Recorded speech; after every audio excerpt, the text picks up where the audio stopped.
Bonjour et bienvenue à Finance 360 avec Alex Demers. Aujourd'hui, nous sommes mardi le 24 mai 2022 et nous sommes rendus à l'épisode 105 du podcast. Et aujourd'hui, petit retour encore sur les marchés boursiers avec la drop qu'on connaît en ce moment. Je ne peux pas passer à côté de ça. Et l'autre chose que je vais vous parler, c'est vraiment les éléments marquants qui ont contribué en fait à la chute des marchés, surtout du côté des marchés américains. Donc, je vais parler évidemment de Walmart, de Target et ce matin, évidemment, on a Snapchat, donc la compagnie Snap, qui a également donné un avertissement par rapport à ses prochains résultats financiers. Et vous allez voir que les autres compagnies dans le secteur des réseaux sociaux et de la publicité en ligne ont subi les répercussions de l'annonce de Snap. Donc, premièrement, je vais vous parler des deux titans dans l'industrie de la vente au détail. Donc, évidemment, je parle de Target et Walmart. Donc, les deux compagnies ont dévoilé leurs résultats financiers au cours de la semaine passée. Et dans les deux cas, c'était vraiment en dessous des attentes des analystes. Donc, si on regarde, dans les deux cas, les bénéfices ont chuté drastiquement dû à l'inflation et aux problèmes au niveau de la chaîne d'approvisionnement. Le prix des actions de Walmart ont baissé de 11% après leur earnings et ça représente leur pire journée depuis 1987. Pour ce qui est des actions de Target, eux autres, ils ont chuté de 25% et c'est principalement les résultats financiers de Target qui ont précipité la drop du marché au niveau de mercredi passé. Donc, c'était le 18 mai. Et ça, c'était la pire journée pour les marchés boursiers américains depuis le mois de juin 2020. Donc, cette journée-là, on a vu le SP500 qui a perdu 4% et l'indice Nasdaq qui a chuté de 4,7%.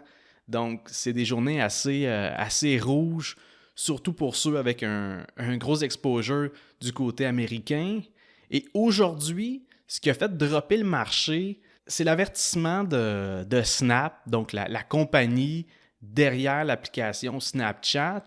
Et eux autres, ils ont averti les investisseurs que les prochains résultats financiers allaient être en dessous des prévisions de l'entreprise. Autrement dit, eux autres, ils ont fait des forecasts par rapport aux revenus qui s'attendent, puis par rapport aux bénéfices qui s'attendent. Et déjà, en date d'aujourd'hui, ils peuvent dire aux actionnaires et aux investisseurs qu'ils ne devraient pas atteindre leurs prévisions. Donc, cet avertissement-là, c'est assez négatif. C'est comme pour préparer le marché à des mauvais earnings. Et suite à cet avertissement-là, l'action Snap est en baisse d'environ 40%. Et en réaction à ces projections-là, assez pessimistes, les autres actions des réseaux sociaux comme Pinterest, il y a Twitter, Meta et même Google qui ont également planté.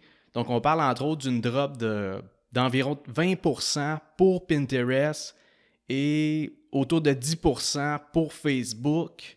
Et la logique derrière ça, c'est que si Snap prévoit ne pas atteindre ses chiffres par rapport aux revenus et aux bénéfices, on peut s'attendre que ce soit similaire pour les autres compagnies dans la même industrie. Donc, ça risque d'être le cas pour Meta, Twitter, Pinterest et toutes les autres en fait compagnies qui font de la publicité à leurs utilisateurs qui utilisent leur plateforme. Tout ça pour dire qu'aujourd'hui, les marchés sont encore fortement dans le rouge et que l'indice Nasdaq est déjà rendu à moins 3%.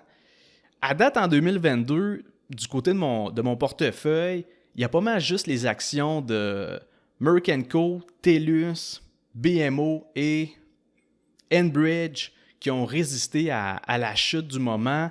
Et c'est pas mal juste ceux-là qui ont montré un peu de vert de temps en temps.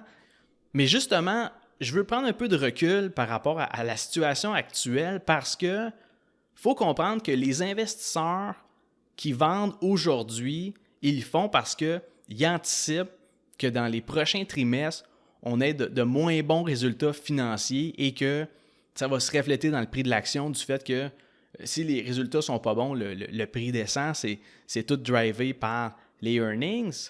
Mais c'est là qu'il est important de catcher la différence entre ceux qui tradent le momentum, donc là on parle de la majorité des gestionnaires de portefeuille, versus ceux qui sont des vrais investisseurs à long terme. Parce que si tu vends aujourd'hui, c'est que tu penses que dans les 3 ou 6 prochains mois, les earnings ne seront pas bons et qu'à ce moment-là, le prix des actions va continuer à descendre. Tandis que si tu achètes aujourd'hui, c'est parce que tu mises sur l'entreprise, tu mises sur le fait qu'elle est sous-évaluée en ce moment par rapport à ses perspectives sur un horizon de 5 à 10 ans. Donc, c'est pas du tout le même raisonnement. Et l'autre question qu'il faut se poser, c'est que en ce moment, du fait qu'on est dans une atmosphère négative, puis dans un momentum baissier, est-ce que c'est possible qu'il y ait des titres qui soient devenus survendus? C'est-à-dire que, même en considérant les projections pessimistes, est-ce que c'est possible que la vente de certaines actions soit exagérée? D'après moi, oui. J'ai l'impression que le prix de certaines actions reflète aujourd'hui le contexte de récession à venir et dans le cas où c'est le moindrement moins pire que ce qu'on anticipe, bien à ce moment-là, on se retrouve avec quelques compagnies qui sont actuellement sous-évaluées par le marché qui est, lui, biaisé par la peur. Et même si la crainte est 100% justifiée avec l'inflation puis l'augmentation des taux d'intérêt, est-ce que c'est possible que la crainte est quand même démesurée par rapport aux répercussions réelles que ça va avoir sur l'ensemble des entreprises qui sont cotées en bourse?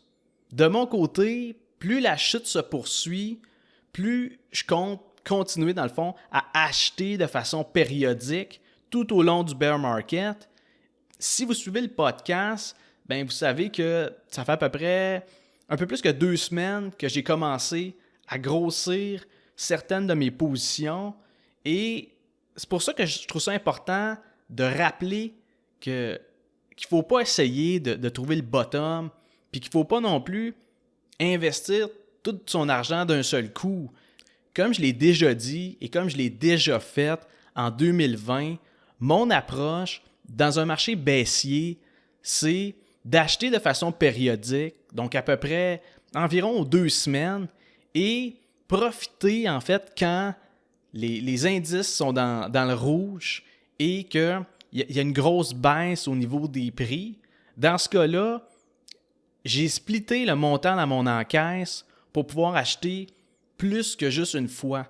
À ce moment-là, plus la drop se poursuit, plus je average down, donc je fais une moyenne à la baisse de mes prix d'achat et je profite vraiment de la baisse du marché au lieu de me dire j'aurais pas dû acheter il y a 2 semaines, j'aurais dû acheter aujourd'hui. Ben en fait, je vais juste continuer de faire ces achats-là tant et aussi longtemps qu'on reste dans un momentum baissier sans pour autant essayer de définir il est où le creux ultime.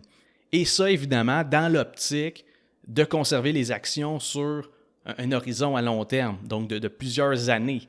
Dans un contexte de bear market, c'est pas le meilleur moment pour essayer de sortir des profits à court terme. Et là, évidemment, je parle avec un point de vue de quelqu'un qui va acheter des actions pour effectuer une transaction de swing trading, donc une position acheteur. Mais encore là, il y a des possibilités de faire du short selling, d'avoir des options de vente, donc des puts, pour profiter de la baisse des prix des actions.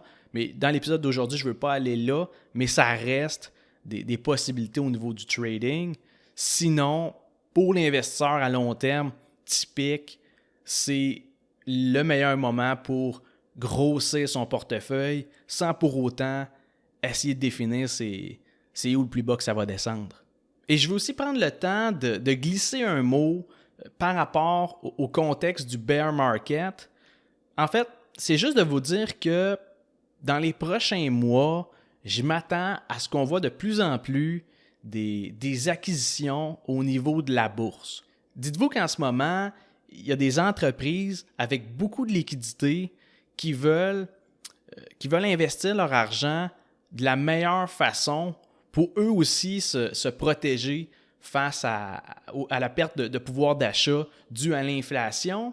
Une des manières d'utiliser leur argent de façon à générer un retour sur investissement intéressant, c'est via l'acquisition d'une autre compagnie.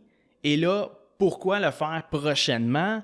C'est que durant un bear market, donc le marché baissier du moment, ben, la valorisation des entreprises, donc le market cap, est pas mal plus bas qu'il était il y a quelques mois, quelques semaines. Et à ce moment-là, il y a peut-être de bonnes opportunités d'acquisition pour des entreprises qui ont la liquidité pour faire ce genre de move-là. Bref, à mon avis, dans les prochains mois puis les prochains trimestres, je m'attends à voir de plus en plus d'entreprises vouloir en acheter d'autres, un peu comme Microsoft qui veut faire l'acquisition de Activision. Ça a été annoncé il y a quelques mois, mais je pense que ça va devenir un phénomène de plus en plus courant et qu'on va voir de plus en plus d'acquisitions au niveau des entreprises cotées en bourse. Et pour terminer l'épisode, j'ai eu beaucoup de réactions par rapport à mon avis sur la crypto, autant dans des commentaires sur TikTok que par message sur Messenger Instagram. Et je pense que ça vaut la peine que je revienne là-dessus parce que quand je vous dis que j'ai aucun investissement dans le Bitcoin ou l'Ethereum ou tout autre crypto, c'est pas l'équivalent de vous dire que vous êtes des caves si vous en avez. Dans le sens que le monde me demande mon avis sur la crypto. Les gens veulent savoir ce que j'en pense puis qu'est-ce que je fais par rapport à ça. Mais finalement, ce que je me rends compte, c'est que à moins que ça concorde avec leur idée préconçue, ben autrement, ils ne veulent pas l'entendre. Et là, du fait que je ne suis pas très optimiste par rapport à la crypto puis que je ne vois pas de valeur intrinsèque à ce type d'actif-là, on me reproche de parler d'affaires que je ne comprends pas. Et là, attention, je suis 100% d'accord que ce n'est pas mon champ d'expertise, au même titre que le marché immobilier puis la politique. Au fait, même la bourse, je ne me considère pas comme un expert là-dedans. Je suis juste un investisseur indépendant qui partage son opinion sur la finance, l'investissement puis l'économie. Mais ça ne veut pas dire que je ne peux pas me tromper non plus. Bref, je ne suis pas en train de dire que la crypto, c'est pas bon ou que je ne crois pas en la technologie sous-jacente à ça. Je dis juste que même en considérant les possibilités du blockchain, ça ne change pas la nature de l'actif et que ce type d'actif-là ne répond pas à mes critères d'investissement. Peu importe votre niveau de connaissance là-dedans, ça ne vient pas affecter ma méthode d'évaluation quand je veux acheter un actif. Il peut bien avoir 100 milliards ou 500 milliards de dollars d'investis dans le Bitcoin, puis avoir un halving en 2024, puis qu'il y a une nouvelle méthode de vérification pour la chaîne, la blockchain de l'Ethereum. Tout ça, en termes d'investissement, ça ne change rien à la valeur de l'actif. Tu peux bien virer ça de tous les bords. Il n'y a pas manière de calculer une valeur intrinsèque au Bitcoin ou à toute autre crypto-monnaie. Donc, pour moi, c'est ce qui conclut le volet crypto. Et là, soyez pas susceptibles quand je parle de ça. Mon but, c'est pas de vous faire changer d'idée ou de vous dire que je connais ça plus que vous autres. C'est pas le cas pantoute. Puis si vous avez une coupe de 1000 dans la crypto, puis que vous croyez à ça, ben tant mieux. Dans le sens que c'est pas une compétition, ça là. L'argent que vous allez faire avec ça, ça m'enlève rien. Donc, faut pas essayer de convertir tout le monde. Le Bitcoin, l'Ethereum, c'est des actifs comme un autre. Faut arrêter de voir ça comme une secte puis de penser que le monde qui n'embarque pas dans le mouvement, c'est des épais puis des bines. On n'a pas toute la même vision puis la même façon de penser. Donc, à ce moment-là, si vous avez des investissements dans la crypto, je respecte votre opinion, mais inversement, respectez le fait que j'investis pas là-dedans du fait que, comme je vous dis, ça ne répond pas à mes critères d'investissement. Et je veux finir l'épisode sur quelque chose que j'entends beaucoup présentement, et c'est sur un volet finances personnelles, investissement. Et en fait, c'est que le monde me dise, c'est de valeur qu'en ce moment, j'ai moins d'argent parce que j'aimerais ça pouvoir investir plus en bourse. Ça, ou le monde qui me dise, c'est de valeur parce que je ne suis pas sûr de conserver mon emploi ou de garder le même salaire parce qu'autrement, j'aurais beaucoup plus investi que ça. Mais ce qu'il faut comprendre, c'est que ce n'est pas un addon qu'il y ait un bear market en ce moment puis que vos finances personnelles soient plus tight ou du moins votre avenir du côté financier soit plus incertain. Au fait, votre sentiment d'incertitude et votre budget plus serré, c'est une répercussion de l'inflation et c'est ce qui vient valider l'idée du marché par rapport à une récession qui s'en vient avec l'augmentation des taux d'intérêt. Autrement dit, les meilleures opportunités sur la bourse, ils se présentent souvent quand votre situation financière est moins radieuse et que le futur de l'économie est inquiétant. Lorsqu'il y a un ralentissement économique, les gens sont moins portés à spéculer puis à prendre des risques. C'est pour ça qu'il y a beaucoup de monde qui liquide actuellement leur portefeuille ou qui vendent leur crypto ou tout autre type d'actifs pour en fait récupérer leur argent puis avoir du cash dans leur poche.